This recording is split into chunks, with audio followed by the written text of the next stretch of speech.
Hello everyone, welcome to GS Core. Today in this session we'll be trying to discuss about disaster management and the syllabus for disaster management. Right, so UPSC in its GS paper 3 has given a topic that is disaster management. So in order to have a good strategy to prepare for this particular subject, we should be aware of the syllabus. But not only syllabus that is given by UPSC, but micro details of syllabus are also important in order to prepare this subject, right? And that's why apart from discussing the syllabus given by UPSC, we'll try to find out micro details of the syllabus on the basis of previous year questions, right? So let us start with the session. So firstly, let us see what UPSC has given in the syllabus of GS paper 3 for disaster management. So they have mentioned two terms, first disaster and second disaster management, right? And these are very broad terms. It would be very difficult to frame exact idea what kind of questions UPSC will ask and how to prepare for this particular subject mere on the basis of syllabus, which only mentions about these two terms, disaster and disaster management.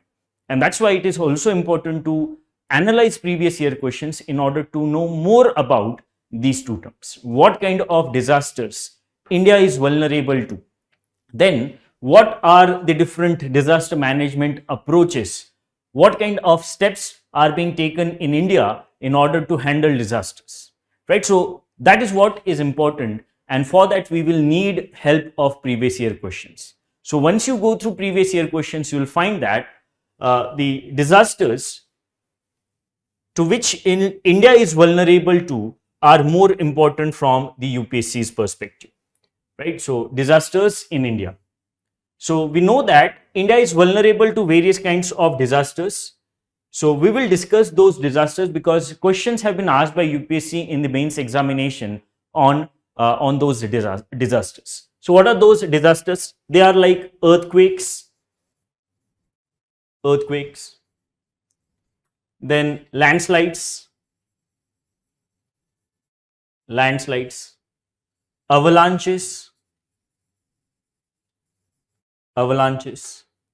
then floods. Under the category of floods, we can even put urban floods, right? Then we can even put GLOF, that is glacial lake outburst floods, right? Then the next disaster is droughts. So India is vulnerable to droughts because of the fact that India receives rainfall. Almost 70% of its rainfall is received during monsoonal season, and that's why India is vulnerable to droughts. Then cloudburst events, right? Question was asked in 2022's examination on cloudburst. Then next disaster is heat and cold waves, wave conditions, right?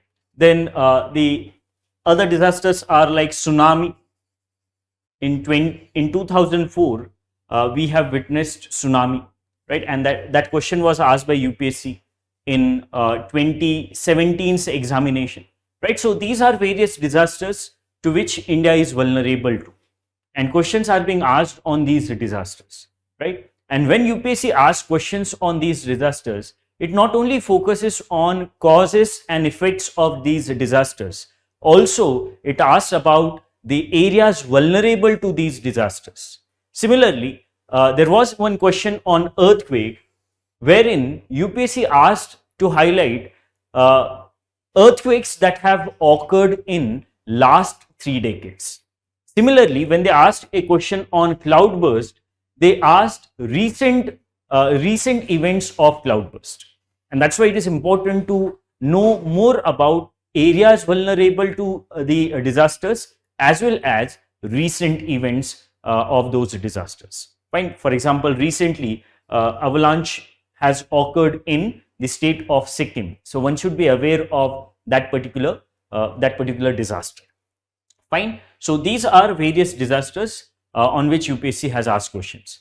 Moreover, it is not only about cause, effects, areas vulnerable to and recent events of those disasters. What steps have been taken by government authorities in order to mitigate disasters occurring because of the vulnerabilities of different regions because of these disasters?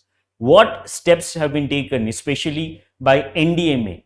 Right, UPSC's focus has been on NDMA guidelines because NDMA gives guidelines in order to handle various kinds of disasters. So those guidelines have been the focus of UPSC. Right. So not only disasters, one should also be aware of steps taken to handle those disasters. Right. So that is first.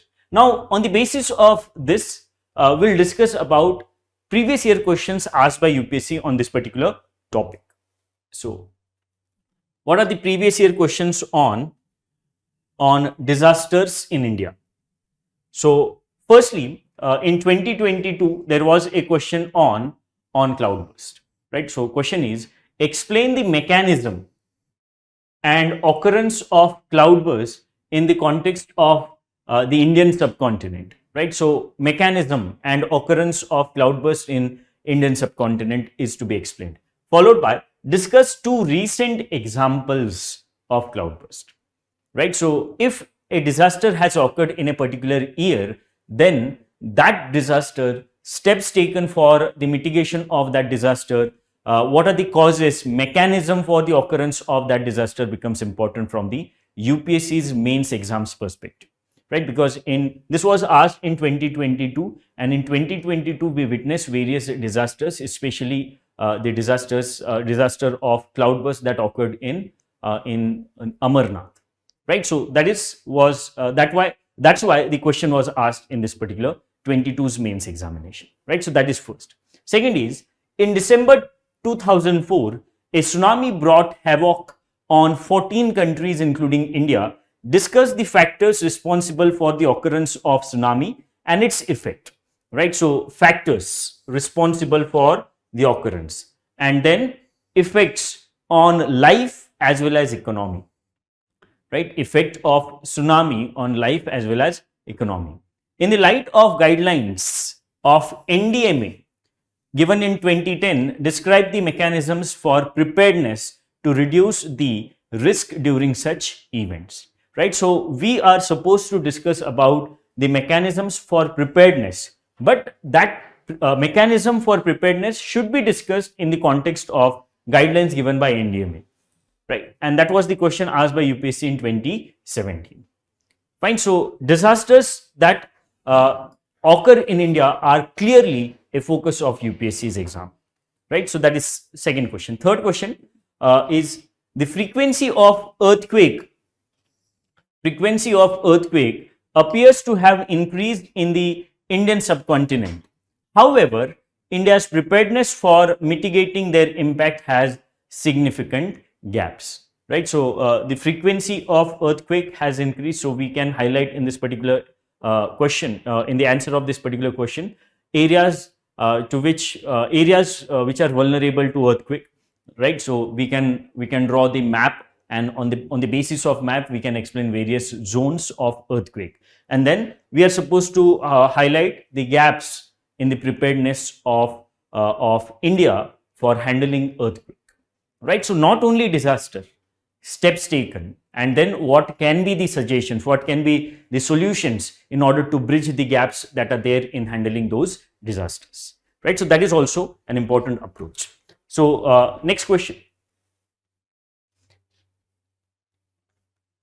Next question is, describe the various causes and effects of landslide, right? So causes and effects of landslides.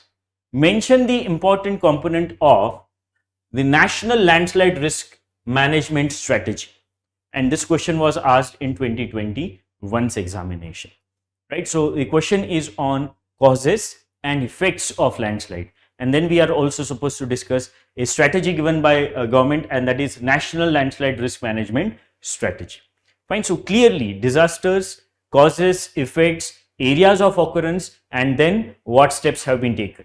That is what is the focus in the first part, that is under the subheading of disaster. Right. Next question is discuss about the vulnerability of India to earthquake related hazards. Give examples including the salient features of major disasters caused by earthquakes in different parts of India during the last 3 decades. And this question was asked in 2021's mains examination. Fine. So if we see this particular question, then this question has its inspiration on the question that we have already discussed. Right. So that question was of 2015. In 2015 also they asked question on earthquake, and similar question we are able to see in 2021's examination. Fine. And that's why we can say that this subject is a one-time exercise. Right. If you are done with this subject thoroughly for the first time, it is just about upgradation of your notes for the recent disasters and the recent steps, if any, related to those disasters. And that's why it is one-time exercise. If you are done with this particular subject, then you will be able to write better answers in your mains examination. Right. And for this particular subject, 2 questions are asked, and as per the current pattern, 1 question is of 10 marker and 1 is of 15 markers. So 25 marks questions are being asked from disaster management. Fine. And that's why prepare this particular subject for one time, and you will be done with the subject disaster management. Right. So that is about the first topic, disasters in India. Now syllabus also mention about disaster management. Fine. So disaster management in India. So disaster management has a certain approach, right? For example, there is a capacity building approach, right? So let's say disaster management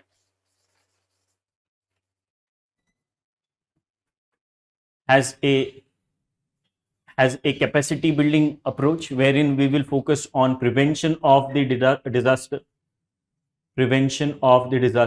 Then we'll focus on mitigation of the disaster, prevention, mitigation, and also there will be focus on preparedness, because despite our efforts to prevent a disaster will occur, and that's why preparedness is also an important approach. Fine. So that is what is capacity building.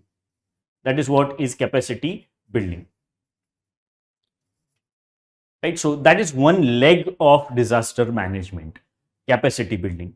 But when a disaster occurs, right? So let's say disaster event occurs, we need to follow a different kind of approach, and that is what is of recovery.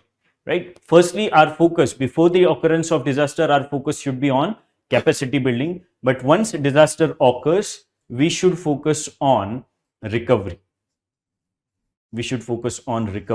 And under recovery, our approach should be firstly rescue, rehabilitation, and reconstruction. Rescue, firstly, we should focus on rescue of people stranded in that particular area. Then we should carry out rehabilitation, and then our focus should be on reconstruction. Right. So that is what is the approach of disaster management, and UPSC has asked many questions on this particular approach of disaster management. Right. So let us discuss the questions that UPSC has asked on this particular subheading. So previous year questions on disaster management in India. So first question is, discuss the recent measures initiated in disaster management by the government of India departing from earlier reactive approach. Right. Before especially in the 20th century, our approach was reactive. That means once a disaster occur, then we will start the response for that particular disaster, right? So response was reactive. We were reacting to the disaster, but now the focus has changed, and nowadays we have become proactive for disaster management. And that's why we are carrying out mapping of areas vulnerable to different disasters. We are trying to prevent those disasters by addressing the causes that are leading to those disasters. Then we are trying to mitigate disasters, and also means despite prevention and mitigation, disasters will occur. We are preparing ourselves by various measures, like let's say mock drills, making sure that there are enough communication mechanisms to make sure that the information about disaster flows to the stakeholders that need that information. Fine. So that is what is approach being followed. Proactive approach is being followed. So question was on proactive approach of disaster management, right? And this question was asked in 2020's mains examination. Next is disaster preparedness is the first step in any disaster management process. Explain how hazard zonation mapping will help disaster mitigation in the case of landslides, right? So disaster preparedness is the first and the most important step for disaster management, right? Because once you are aware of the areas which are vulnerable to that disaster, you will prepare for the occurrence of disaster, because despite efforts, disasters will occur. We can reduce the intensity of those disasters, but we won't be able to reduce the occurrence of disaster, and that's why we should be prepared for its occurrence. And in order to prepare for the occurrence of disaster, hazard zonation mapping is an important step, because once you know vulnerability of a particular area to certain disaster, you will prepare accordingly, right? And the question was about hazard zonation mapping for disaster mitigation in case of landslide. So this is very important for landslides. If you know areas vulnerable to landslides, then you will regulate construction and developmental activities in that particular area. People will be more aware. They will also make sure that their houses are built in accordance to vulnerability to landslides, right? So those are the steps that we will be able to take if we know the map of hazards of different areas, right? So that was the question asked in 2019's mains examination. Next question is, describe various measures taken in India for disaster risk reduction DRR before and after signing Sendai framework for disaster risk reduction 2015-2030. How is this framework different from HIGO framework for action 2005? This question was asked in 2018, right? So we are supposed to discuss measures taken by India for disaster risk reduction, right? It is also a kind of preparation strategy. Disaster risk reduction, that means we are trying to reduce the risks related to the occurrence of that disaster, and this is one of the important focus. So it is nothing but a proactive approach. It is nothing but a proactive approach, and this is mandated under Sendai framework for disaster risk reduction, which is supposed to be implemented between 2015 to 2030. And in the second part, it is being asked how it is different from, how this framework is different from the predecessor of Sendai, that is HIGO framework for action, signed in 2005, right? So that is what is the these are the questions that UPSC has asked related to disaster management in India, right? So clearly, for having a good strategy in order to prepare for this particular subject, one should focus on the disasters that occur in India, their causes, their effects, areas in which those disasters may occur, and along with that, we should also focus on the steps taken by Government of India and also various authorities, including state governments, for handling those disasters, right? And then disaster management approaches. What are different disaster management approaches followed in India, right? So that should be the focus. And one more important point, one should prepare, especially for disasters in India, one should prepare according to the NDMA guidelines, especially the steps taken to handle these disasters. One should be aware of NDMA guidelines given for various disasters, because on the basis of those guidelines we can get good idea about not only about the steps that need to be taken, but also the causes and effects of those different disasters. And that's why it is important to go through NDMA guidelines for various disasters. Fine. So that should be the approach that one should have for this particular subject of disaster management. Thank you.